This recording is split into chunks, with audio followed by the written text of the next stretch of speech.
Merry meet and welcome, everyone. I am your celestial host, Serona Rose.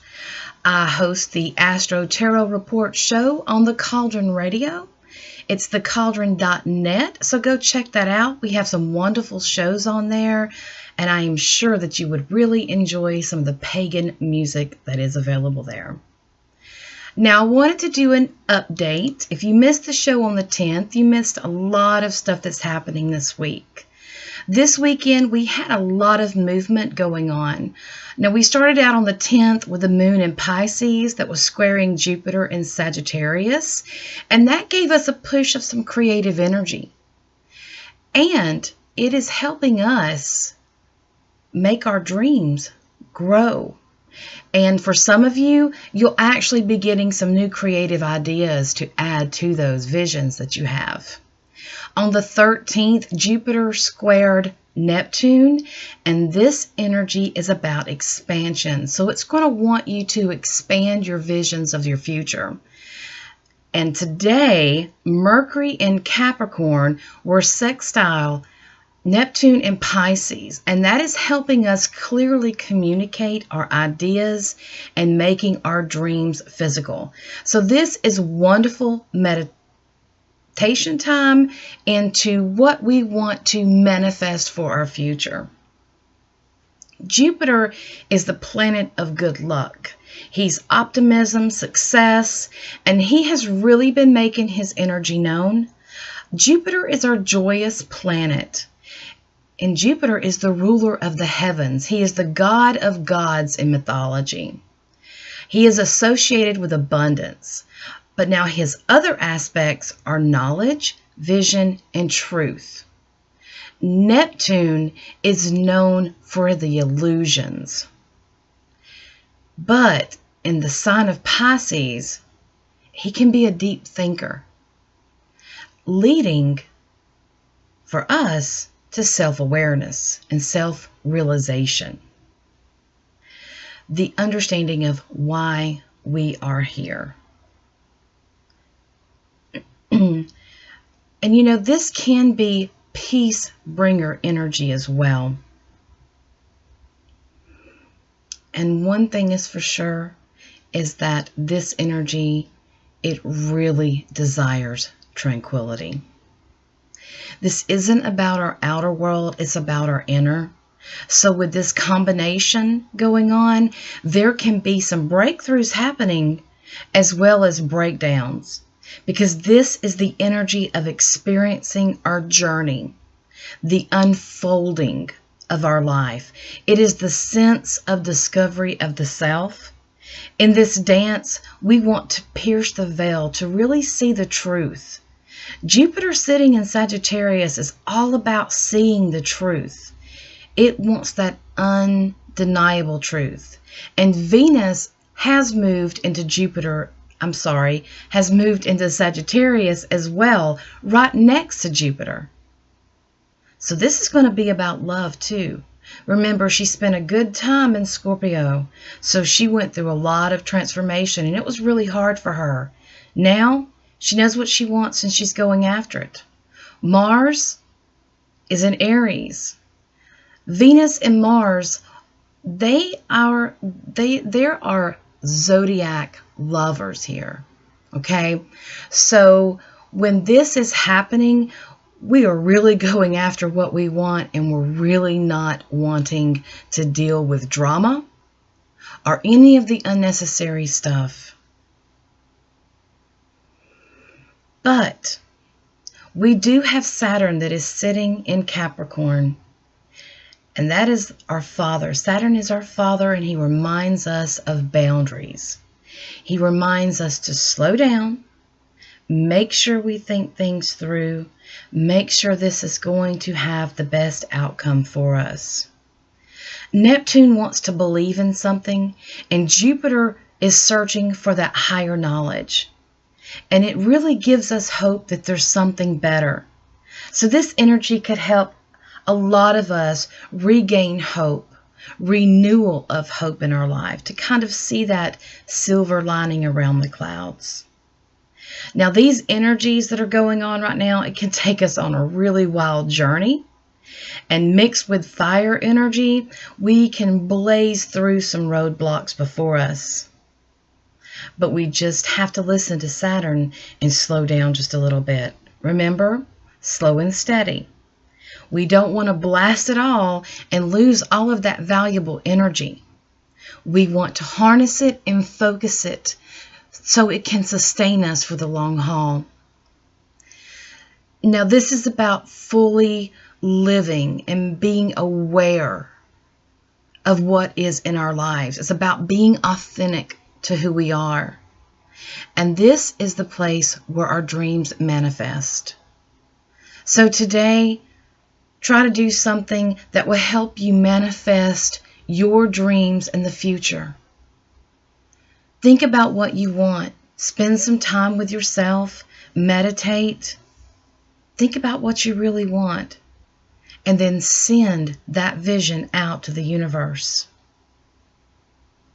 Now, all of this energy is really getting us ready for the 21st, when the sun is going to enter Aquarius.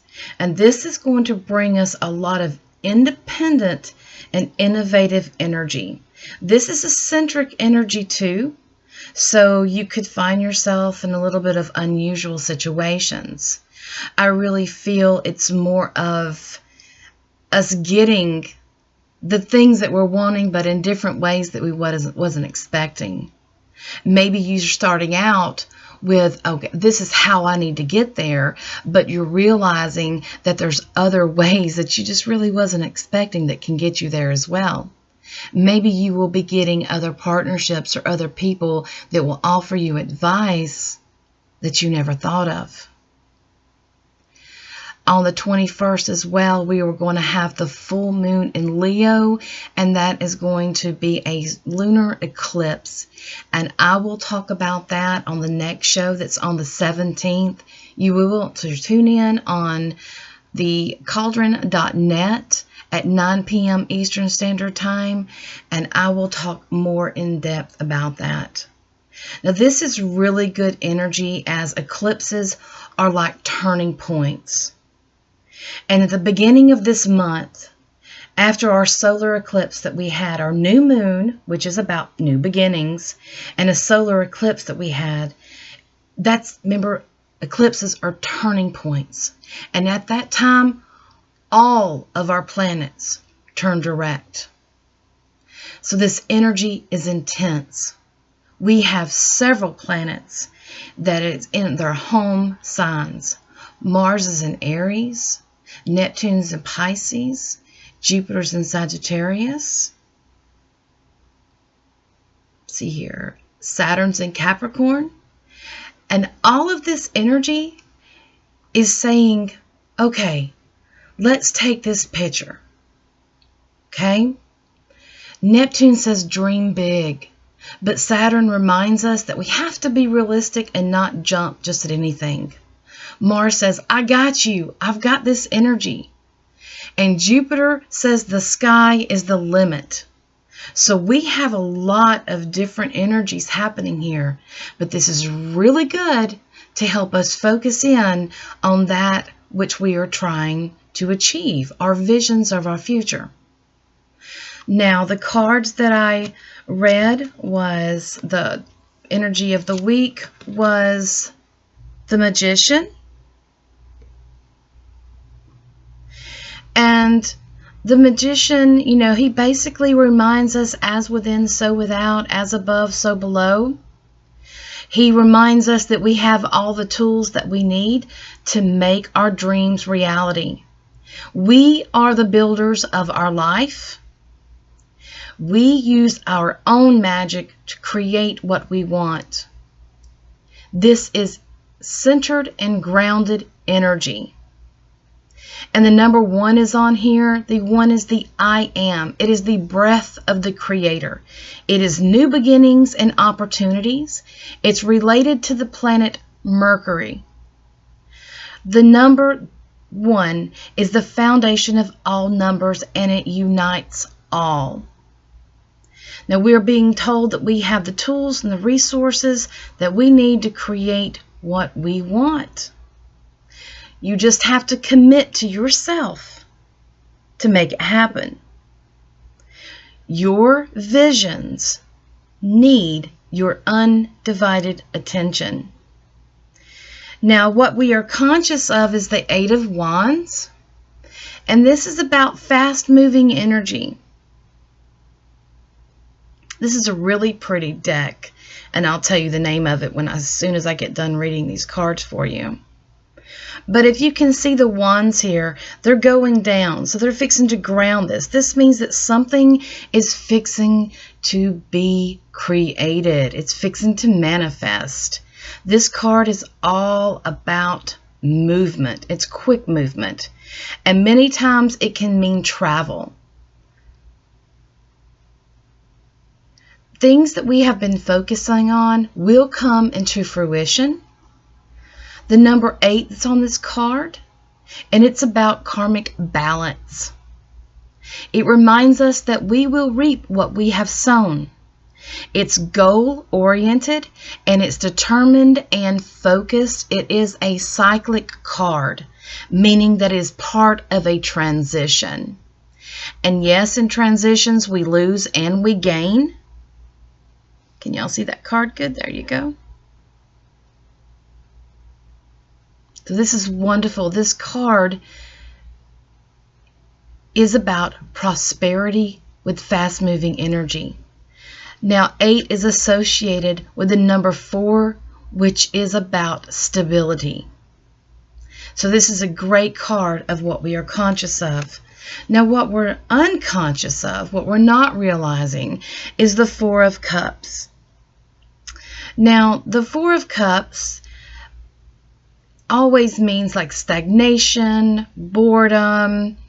You notice that he's staring at these cups before him, and he's not even realizing the mermaid offering him another cup. Could this mean that we're being so out of it, so sluggish, that we're not seeing the opportunities that are being presented to us? This is the energy of feeling stuck, and it's the energy of coming to a place where you just don't know which way to go. You're dissatisfied. You're at an impasse. You can be overwhelmed, and you're noticing what is not happening for you instead of what is being offered to you. One of the reasons that you may not be seeing this offer that's coming at you is it's in a way that you're not expecting. And remember, I just spoke of that. Things coming at you in an unusual way. The number 4 is on here. It represents the elements earth, air, fire, and water are building blocks. Each side is balanced and secure. Now, this energy can be worker bee energy, meaning you can be so focused in on how you think things should play out, how you think that you should be going, that you lose sight of all the other stuff around you. Sometimes we can be so committed to how we think things should work out, we close ourselves off to something better. So let's be mindful, let's be aware, let's pay attention to our environments. Our challenges is the 10 of Cups. Now, this is a very happy card. If you can see, the family's happy. You know, there's a house in the background. It's a well-manicured yard. It's a very happy family, and it's symbolic of happy bonds with those that you are emotionally connected to. A lot of people like to call it our tribe. But in this position, it's kind of like we don't want it to be too good to be true. We're afraid that if we get to that point, get to that happiness, we're afraid of what's going to happen to allow us not to have that. Gratitude helps a lot with us becoming grounded in where we are. And in this, we have to let ourselves be happy. We have to let people help us. Those people that we know who have our highest wants, our highest intentions, we have to let them help us. These are our tribe. The number 1 is on this card as well. And the number 1, like I just mentioned, is the I am energy. So this is connected to the Magician card that we just had in the beginning. And the number 1 is the unity of all. Carl Jung believed that the number 1 was the symbol of unity, and it reminded us that there is no I in team. And sometimes you do have to have the help of those that you love to help you get through things. And your challenges could be just that, actually asking someone for help. And you know, it's sad, but there are a lot of us that are afraid of being that total happy. There are a lot of us that have been through a lot of things in our lives, and we just expect that shoe to drop.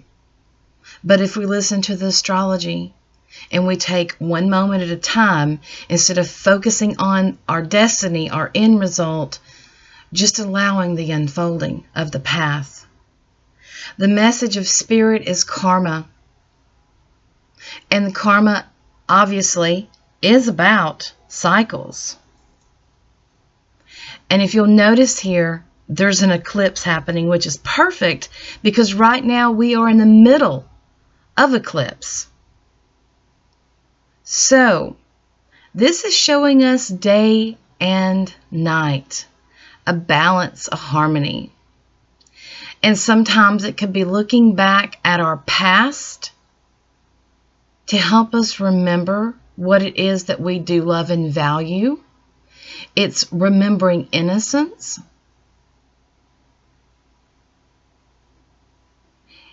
One where we were us without the mask of the different roles that we have to play.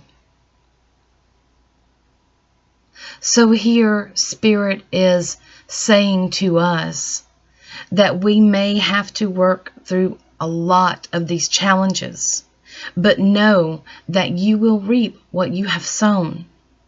You want the real and you want the authentic. So in this, as Venus moved out of Scorpio into Sagittarius, we are being called to of that authenticity. The number 20 is on this card, and normally in numerology you break the numbers down, but this one you do not necessarily break down. It has a 0 at the end, so you can read it as double digits. 20 is about strength, awareness, and sensitivity. It's about honoring authenticity and seeing through the illusions. It's seeing past the surface to the roots. It is about gathering and spending time with your close friends and family, those that you are emotionally connected to. It's about helping others create good things in their life, working with others to build something new, something more efficient. So this is a really good card to have from Spirit, especially after this one, which is our challenges of working with others. Now, I always read the card on the bottom of the deck as the underlining energy, and I feel that it kind of sets the foundation of the reading. And this one was the 7 of Wands. And in this card, you see that good? Getting a glare. There you go.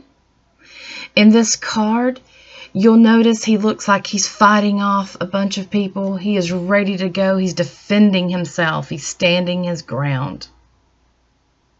This is a definite charge, a card of challenge. And this challenge is about pulling all of your skills together as well. Many times this card hints at inner battles, those battles that we fight within ourselves, such as addictions, bad habits, things that we need to work through and work past. There may still be things being thrown at us at this time, but we are more than capable to take them on. As the Magician reminds us, we are the architect of our lives. We are the ones that design it. We allow how people treat us, and how when they don't treat us right, we get them to leave. The number 7 is on this card, and the 7 is the seeker of the seekers. 7 reminds us of the infinite possibilities that are present. 7's the dreamer of the dreams, but he's also a problem solver. He gets us to take the steps that we need to take, do what we need to do, using our creative vision to get the job done. And always remember, the biggest enemy many times is yourself. The card on the bottom of the deck was the seven of Wands here. And this is the end of that deck. This is the Witch's Tarot deck by Ellen Dugan. It's a wonderful deck. It's really beautiful. It's easy to read through. Now the message of the Fae, and this deck I am using here, is the Wild Wisdom of the Fairy Oracle by Lucy Cavendish. And I'm not really surprised that he came up. I'm trying to get you to see that better. There you go. He is Barnabas the Prince, and he is all about adventure, discovery, travel, and meeting your destiny. And there we are again, destiny and destination, right? This card is about synchronicity. That which you are searching for is searching for you. And in order for you to align with your dreams, you have to be on the path to physically make them manifest. It's time that you come out of your comfort zone and get out of your way and truly live your journey. This card says that you have to physically walk your talk to get that which your heart is desiring. Movement is in this card, and traveling, getting out on an adventure, and it just could be a good time to get out there and really have the great adventure that you're wanting. Expand your mind a little bit. Now, for a lot of people, this could literally mean getting a new car, a new type of vehicle, a different type of transportation in your life. Now, that is it. Obviously, it was a very short version of the show. The cards were very abbreviated. Like I said, my show on Thursday nights is an hour long, and it is packed full of information. I urge you to join me on the 17th of January at 9 p.m. Eastern Standard Time on the cauldron.net, and you will get the reading for the upcoming eclipse we will be having, as well as the full moon, and we will be moving into Aquarius. One thing I like to remember about Aquarius is that it is an air sign, but its symbol is the water bearer, which means movement. So thank you for listening to me today and watching the YouTube channel. I hope you enjoyed it. I am getting used to this. I'm usually sitting and just writing and talking in a microphone. So actually physically getting out there is a little new to me. So I will try my very best to update you when I can. Just stay tuned, and please subscribe and like and share. And also join me on Thursday nights. Y'all have a great week, and I will see you next time. Many blessings.